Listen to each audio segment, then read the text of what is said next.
Right now, on to the point. A major congressional seat up for grabs, why a longtime lawmaker announced his run. There could never be another Doug LaMalfa, but I'm going to step up.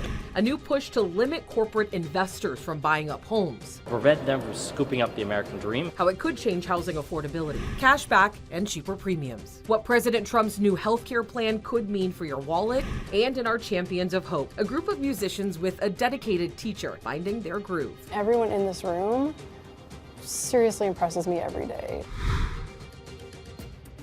Proposition 50 was overwhelmingly passed by voters last year. It allows the state to temporarily redraw California's congressional districts in an effort to give Democrats more seats in the House. As always, thank you for joining us. I'm Alex Bell. A district that will see some major changes is District 1. The late Congressman Doug LaMalfa had plans to still run for his seat until his sudden passing. Now, Assemblymember James Gallagher, a close friend and colleague of the late Congressman, says he wants to run.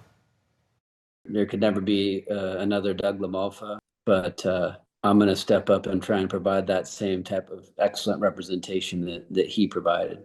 Assemblymember James Gallagher, who currently represents Assembly District 3, which includes areas like Chico, Placer, and Yuba County, is the latest candidate to run for Congressional District 1. He says his decision came after the late Congressman Doug LaMalfa unexpectedly died. Gallagher says his top priorities, if elected, would be lowering the cost of living, the cost of energy, gas prices, electricity prices that are in large part there because of policy, that Democrats, quite frankly, have put into place.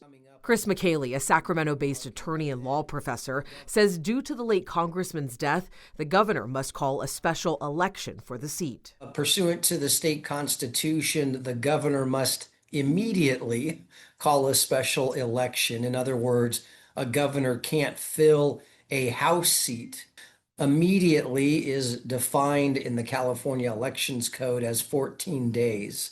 And so we will be coming up on that 14-day mark. We reached out to the governor's office, who told ABC 10 they don't have any updates on when the special election would be held. McKaylee expects the special election would be during the already planned June primary, adding that voters in Congressional District 1 should be prepared for 2 elections on the ballot.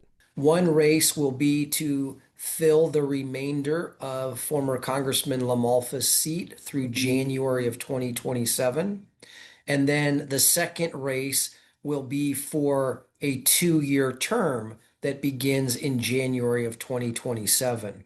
The remainder of Congressman LaMalfa's term will be under the current district maps. The new 2-year term will be under the newly drawn Prop 50 maps. Gallagher believes he's just the candidate to represent the area he calls home, even receiving support from other top Republicans like Congressman Kevin Kiley and the LaMalfa family. I know a thing that was very important to them was that, that his legacy and the things that he were working on be completed. And so it's another reason that I wanted to step up and help accomplish that mission. Another notable candidate who has also entered the race is Democratic Senator Mike McGuire. To learn more about who is in the race for District 1, you can head to our website over at abc10.com. All right, tonight the Trump administration says they will fight California's Proposition 50 after Republicans lost a legal challenge in court just yesterday. Attorney General Pam Bondi posted on X that the administration disagrees with yesterday's ruling in favor of California's redistricting map, saying it was drawn based on race, which is unconstitutional. She says they are reviewing all legal options.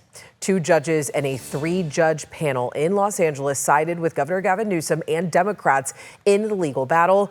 Newsom and Democratic lawmakers argue the maps were drawn purely to give the party an advantage in response to Texas Republicans' new maps in that state. In a rare occasion, Governor Newsom and President Trump seem to be in alignment. Both leaders are criticizing big corporate investors for buying up homes, then renting them out, saying that contributes to the housing affordability crisis. ABC 10 State Matters political reporter Jenny Huh has the breakdown.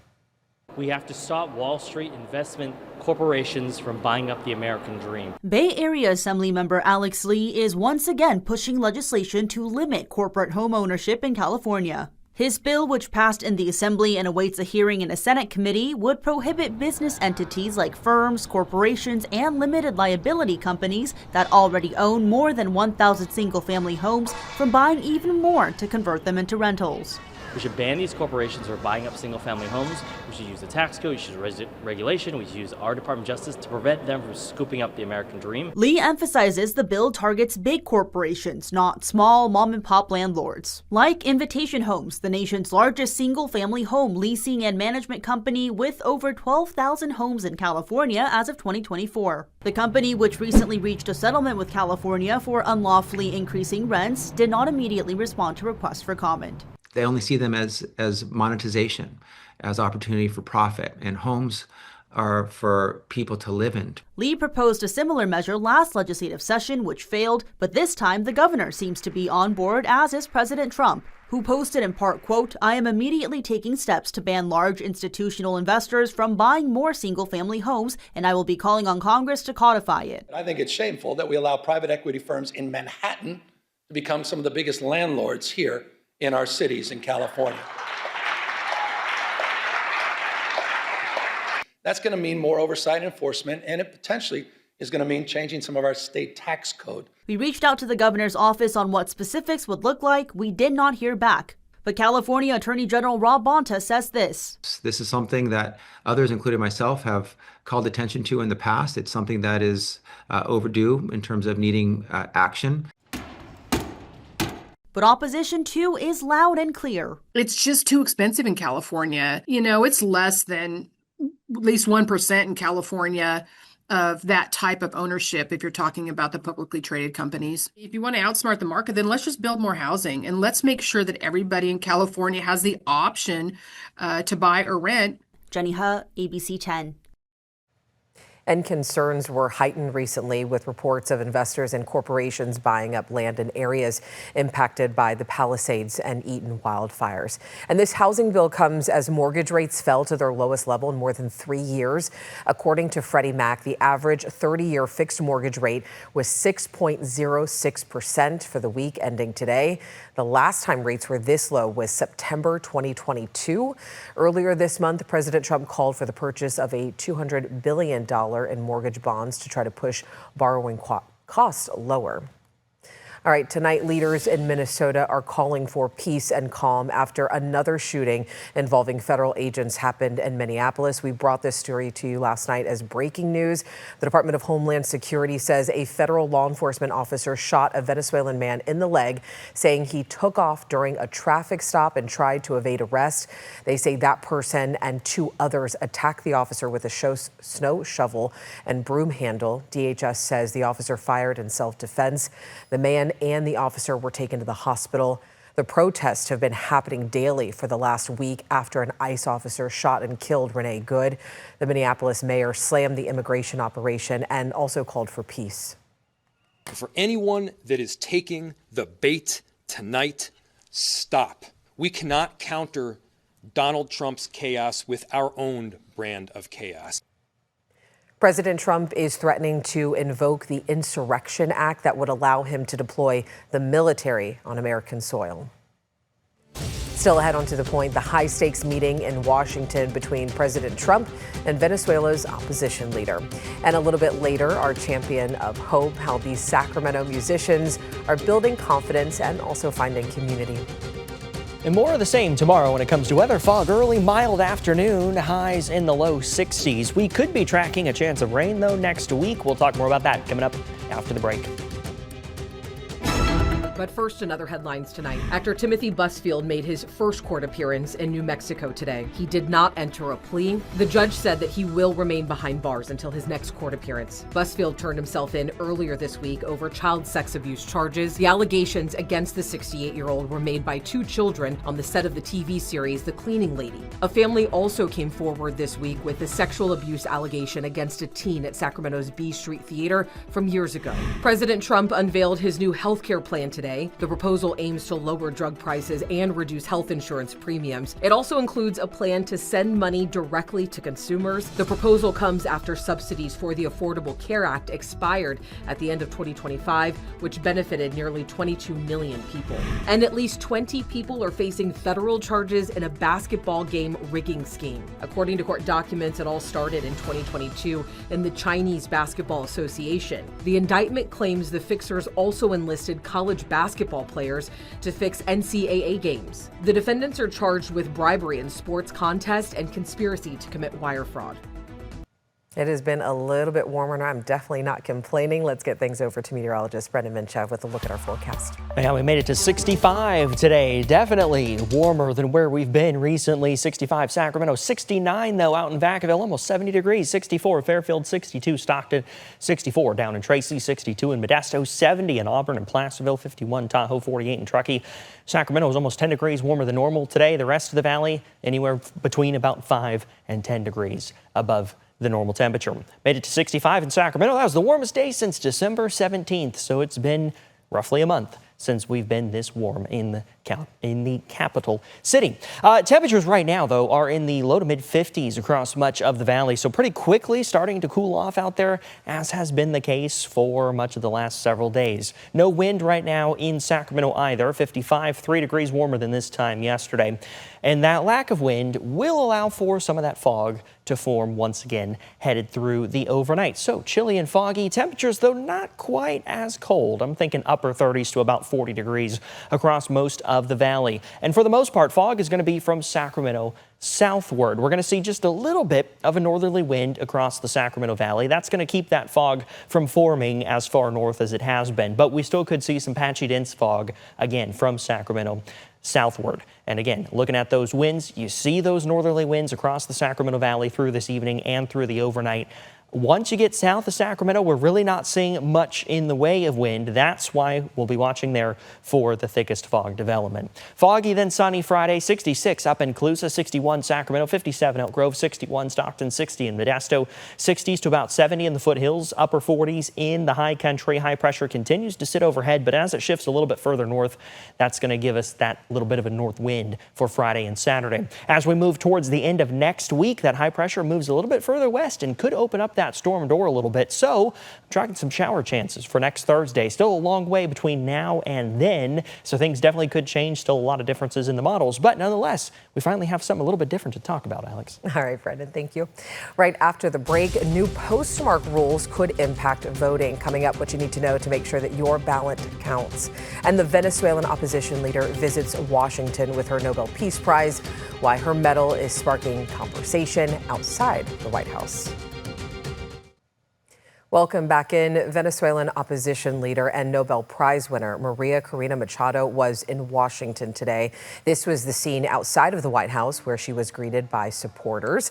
Machado's Washington visit comes after Trump declined to endorse her following the U.S. capture of the country's leader, Nicolas Maduro. Trump had previously said that it would be hard for Machado to lead Venezuela under the current circumstances. Delcy Rodriguez, the woman who was serving as Maduro's vice president, is now the current acting president. The White House tonight speaking about Machado's visit.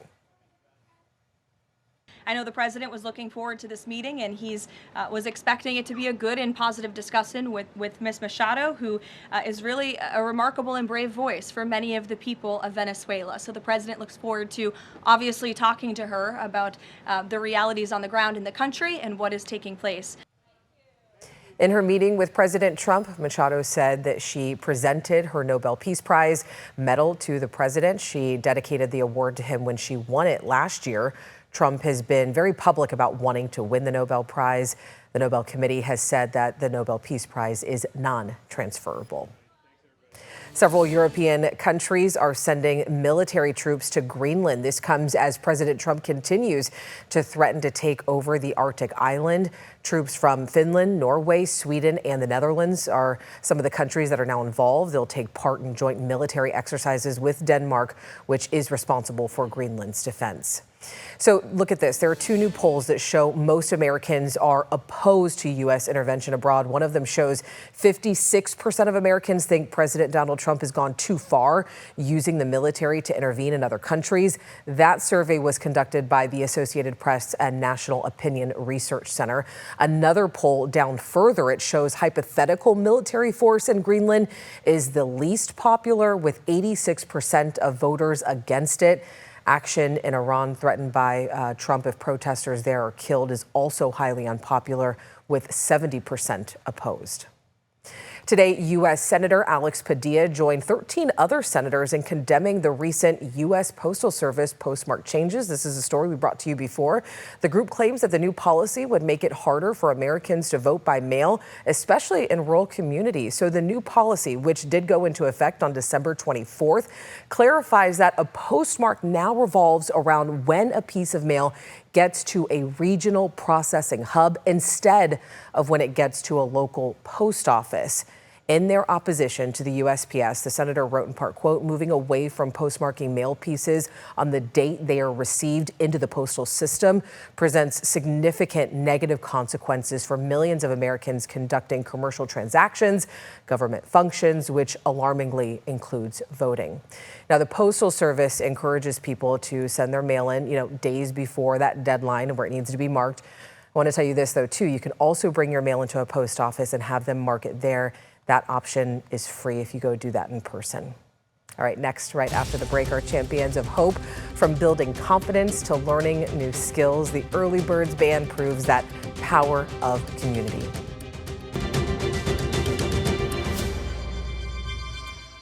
Finally, to some happy news tonight, and our champions of hope, we are heading out to band practice, where music is really helping people explore new things, build confidence, and find joy together.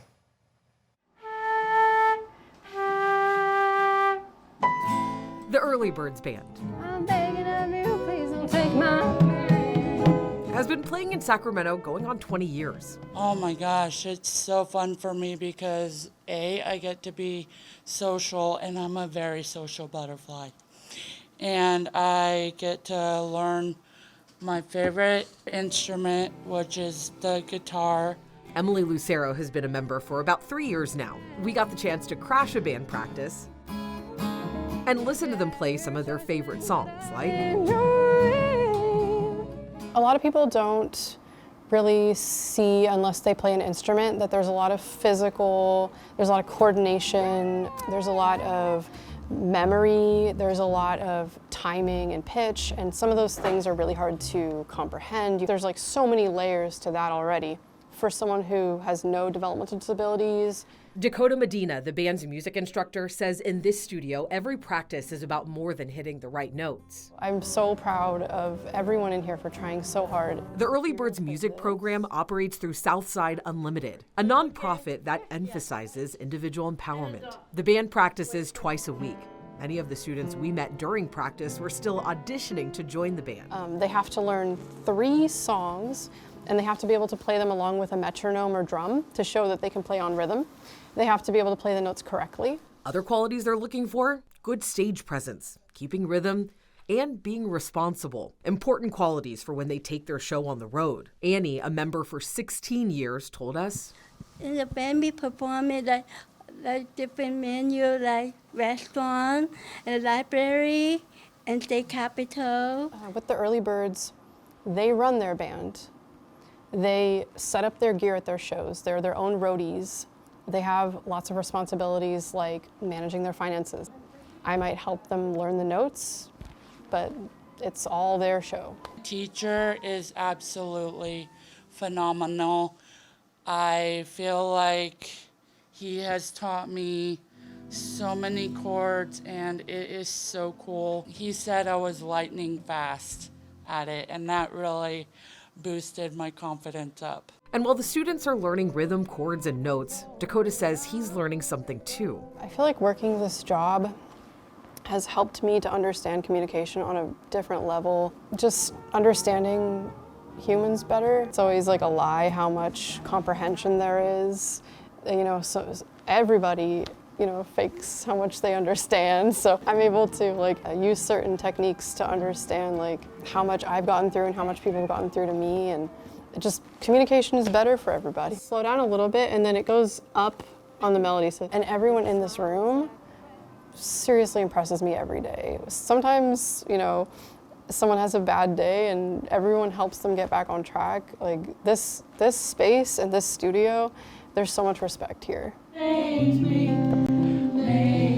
It's a space built on patience, respect, and encouragement. The result is more than performance, it's community.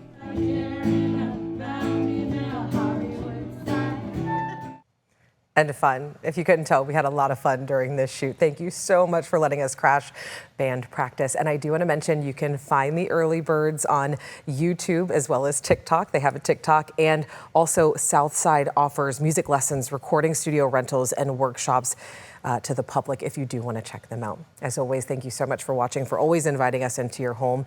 If you want to reach out to me and the team, you already know you can email us at tothepoint@abc10.com. Have a great night. I'll see you tomorrow. And don't forget you can download our app.